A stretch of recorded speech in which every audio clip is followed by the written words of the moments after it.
चला नहीं है, बैठता नहीं था, अपनी गर्दन नहीं संभालता था, ऐसे गर्दन ना गिरा के रखता था। तो डॉक्टर्स के पास जिसके पास लेके जाते थे ना, फर्स्ट ऑफ ऑल तो जब हम आए हैं ना तो उधर की इतनी बड़ी प्रोफेसर थी तो उन्होंने भी अस्सलाम वालेकुम नाजरीन, आप देख रहे हैं अफलाह टीवी और मैं हूं आपका मेज़बान अब्दुर्रहमान हामी। नाजरीन, आज हम लाहौर के एक इलाके में मौजूद हैं, मियाँ मीर के इलाके में मौजूद हैं। हमारे साथ मौजूद हैं सोनिया। नाजरीन, इनका जो मामला है वो बहुत ही संजीदा मामला है। इनकी जो कहानी है, इनकी जो स्टोरी है, आप सुनेंगे तो यकीनन आपकी भी आंखें भर आएंगी। इनका एक बच्चा है 6 साल का, जो कि एक बीमारी में मुब्तला है। जब वो पैदा हुआ था, पैदा होने के कुछ दिन बाद वो बीमार हुआ, उसको हॉस्पिटल लेकर गए और अस्पताल जाने के बाद जो है बीमारी बढ़ती चली गई। जैसे जैसे बच्चा बड़ा होता गया बीमारी भी बढ़ती चली गई और इलाज के ऊपर पैसे भी लगते गए और अभी तक जो है वो परेशान है। सोनिया जो उनका बच्चा है, पैसे उसके ऊपर लगते जा रहे हैं। बच्चा इस वक्त 6 साल का है और पाकिस्तान के जितने भी बड़े और मशहूर हस्पताल हैं, महंगे तरीन हस्पताल हैं, उन तमाम हस्पतालों से जाकर उन्होंने अपना इलाज करवाया अपने बच्चे का, लेकिन बच्चा जो है बेहतरी की तरफ नहीं आ रहा। बच्चा जो है वो मामला जो है उसका वो संगीन से संगीन तर होता चला जा रहा है, वो बीमार से बीमार तर होता चला जा रहा है, बेहतरी की तरफ मामला आता दिखाई नहीं दे रहा। लेकिन जब हमने इनसे बात की कि क्या मामला है, किस वजह से वो इलाज जो एक मुकम्मल इलाज जो होना चाहिए था वो क्यों नहीं हो सका, तो हमें पता चला कि इनको जो है पैसों की ज़रूरत है। जो मामला है वो मुआश का मामला है, मुआशी मामला है। जब इनका मुआशी जो इनकी सूरत हाल देखी जाए तो इनका जो घर है वो किराए के घर में रहते हैं और इनकी अगर देखा जाए मामला अगर आपको दिखाए जाएँ तो ये आप खुद देखकर हैरान रह जाएंगे कि वाकई ये सर्वाइव कैसे कर रहे हैं। तो आज हम इनसे जानेंगे कि इनके बच्चे को क्या हुआ, कब हुआ, कैसे हुआ और अब इनके बच्चे का इलाज कहाँ पर मुमकिन है और उस इनके बच्चे के इलाज पर कितने पैसे जो लगेंगे, इनके बच्चे के इलाज पर वो कितने पैसे लगेंगे। तो हम तमाम चीज़ें जो हैं इनसे इनसे जानेंगे, तमाम तफसीलात इनसे जानेंगे। फिर नाजरीन आप पर है कि आप इनकी मदद करते हैं या नहीं करते। और नाजरीन आपको एक बात और यहाँ पे ऐड करता जाऊँ कि सोनिया का एक यूट्यूब चैनल भी है और मेरी आपसे गुजारिश है कि इनका जो जितने भी व्यूवर्स देख रहे हैं, इनका जो चैनल है, यूट्यूब चैनल है सोनिया जी व्लॉग के नाम से, वो ज़रूर सब्सक्राइब करें। इनका चैनल बनाने का मकसद भी यही था कि वो वहाँ से कुछ पैसे अर्न कर सकें, कमा सकें और अपने बच्चे का इलाज कर सकें। आइए बात करते हैं सोनिया से। अस्सलाम वालेकुम मैम। वालेकुम अस्सलाम। मैम कैसी हैं आप? मैं ठीक हूँ। अच्छा मैम, मुझे ये बताएं कि जो आपका 6 साल का बच्चा इस वक्त बीमार है, उस बच्चे को क्या बीमारी है? जी, उसको सेरेब्रल पॉलिसी है जिसको सीपी कहते हैं ना। तो काफ़ी हम जगहों से इलाज करवा चुके हैं इसका और हॉस्पिटल जितने भी मतलब इधर लाहौर में हॉस्पिटल हैं सभी जगहों पे लेके गए हैं, लेकिन मुकम्मल उसको ना आराम नहीं आया इलाज से। तो बस डॉक्टर्स यही कहते हैं सब्र रखें, ठीक हो जाएगा, लेकिन मुझे ना बेहतरी नहीं लग रही कि बेहतरी होगी ना यहाँ से। तो बस इसी वजह से अच्छा, परेशान। मुझे ये बताएं कि आप जो लाहौर के आप किस किस बड़े हॉस्पिटल में जो हैं, गवर्नमेंट के इतने हॉस्पिटल हैं, जिन्ना अस्पताल है, जितने भी अस्पताल हैं, आप कितने कितने अस्पतालों में गई हैं और वहाँ से आपको क्या जवाब मिला?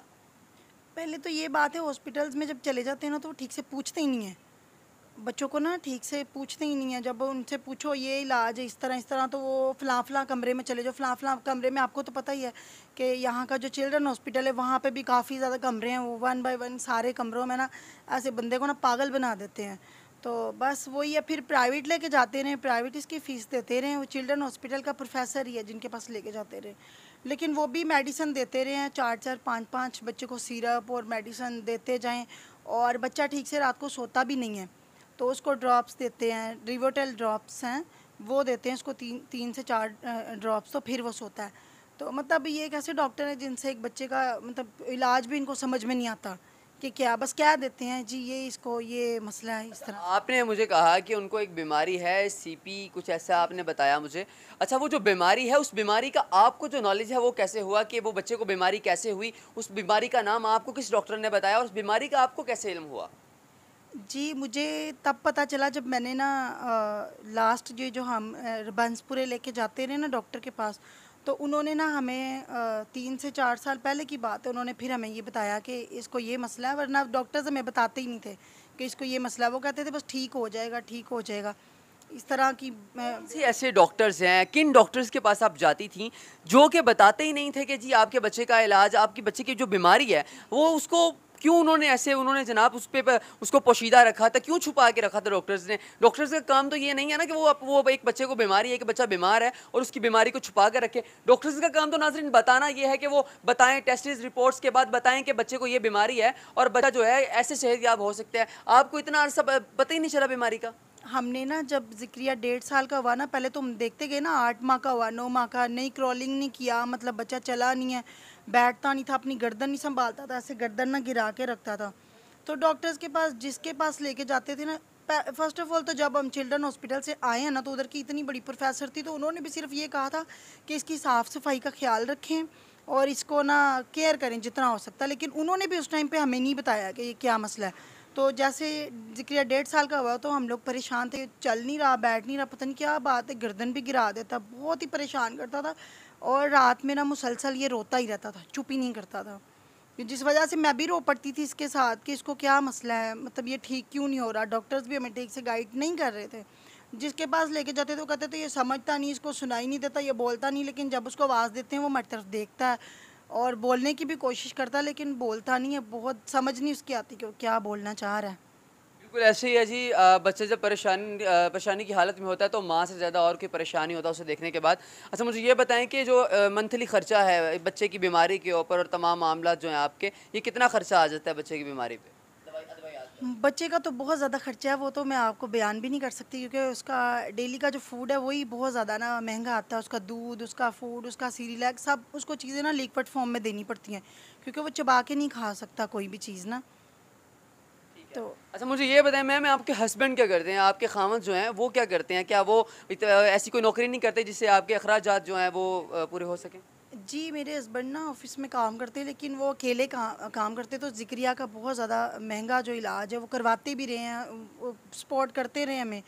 लेकिन वो ना फिर ये है कि आपको पता है साथ साथ फिर महंगाई का दौर है, जैसे जैसे महंगाई बढ़ती, घर भी संभालना है उन्होंने और साथ सारा मतलब लेके चलना पड़ता है। तो इस वजह से ना ये स्लोली स्लोली, लेकिन इसका इलाज है, हम लोगों ने बाहर के ममालिक में देखा है। और मैंने सबसे जो कहाँ से देखा है आपने उसका इलाज, उस बीमारी का, और किस मुल्क से इलाज मुमकिन है और आपको किस डॉक्टर ने रिकमेंड किया है कि आपके बच्चे का इलाज फ़लाँ फ़लाँ बिन फ़लाँ मुल्क में होगा और किस तरह ये मुमकिन है?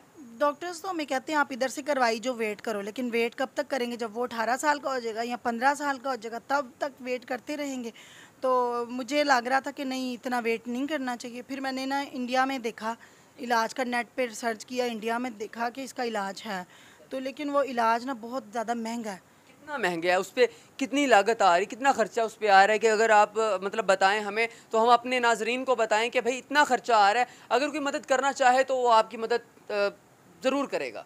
जी, जो इंडिया का इलाज है ना वो तो 20 से 30 लाख का उसका खर्चा, क्योंकि बहुत महंगा उसका इलाज है। तो वो फिर अपने वहाँ रखते हैं, बच्चे को हॉस्पिटल में रखते हैं 7 से 8 दिन। तो फिर बच्चे को ना अपना एक हेड दे देते जो बच्चे को पूरा गाइड करता रहता, जब तक बच्चा रिकवर नहीं हो जाता, खुद को ठीक नहीं कर लेता तब तक। अच्छा मैम, इसके अलावा आप क्या करती हैं? आप मतलब हाउस वाइफ हैं और आपका एक यूट्यूब चैनल है, उसके अलावा भी आप कोई काम करती हैं? नहीं, मैं उसके अलावा कुछ भी नहीं करती, क्योंकि मेरा बेटा ठीक नहीं है, तो उसको सँभालना सारा मेरा ही काम है, तो फिर घर भी सँभालना होता है। मैं ना एक ब्यूटिशियन हूँ, लेकिन ना बच्चे की वजह से काम नहीं कर पा रही, कहीं भी नहीं जा पा रही। ठीक है मैम। अच्छा मैम, कोई आप लोगों से आप कोई अपील करना चाहें, कोई मदद की अपील करना चाहें? फ़र्स्ट तो यही, अगर कोई हेल्प करना चाहता है तो वो बहुत बहुत शुक्रिया उन सबका। और दूसरी बात ये भी है कि मेरा एक यूट्यूब चैनल भी है, अगर नहीं तो आप उसको सपोर्ट कर दें तो ये मेरे लिए ज़्यादा बेहतर होगा। जी जी, मेरे चैनल का नाम है सोनिया जी व्लॉग। तो आप लोग मुझे सपोर्ट करें तो इसी से आप लोगों की हेल्प हो जाएगी ना मुझे बहुत ज़्यादा।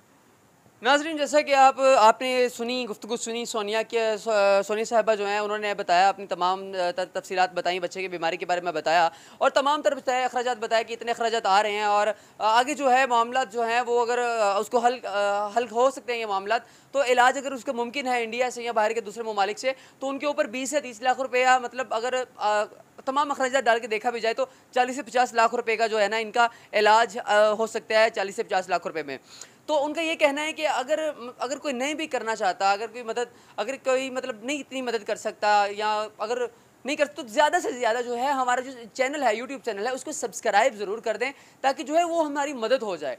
और जितने लोग ज़्यादा सब्सक्राइब करेंगे, ज़ाहिर बात है जितने लोग ज़्यादा देखेंगे, जितने सब्सक्राइबर बढ़ेंगे, उतना उनको यूट्यूब से वो फ़ायदा हासिल कर सकती हैं। तो नाज़रीन, आपने जैसा कि इस स्टोरी को देखा और आपने तमाम तरह आपको मालूमात बताई इस बारे में, तमाम तफसीलात से आगाह किया, तो नाज़रीन अगर आपको लगता है कि इनकी मदद करनी चाहिए तो आपको ये हमारे जो यूट्यूब चैनल के जो पे स्क्रीन पे जो है नंबर आपको शो हो रहा है, इस पे इनको जो है आप इनकी मदद कर सकते हैं। और नाज़रीन देखते रहिए अफला टीवी, आपका मेज़बान, हमें दीजिए इजाज़त, खुदा निगहबान, जज़ाकल्लाह।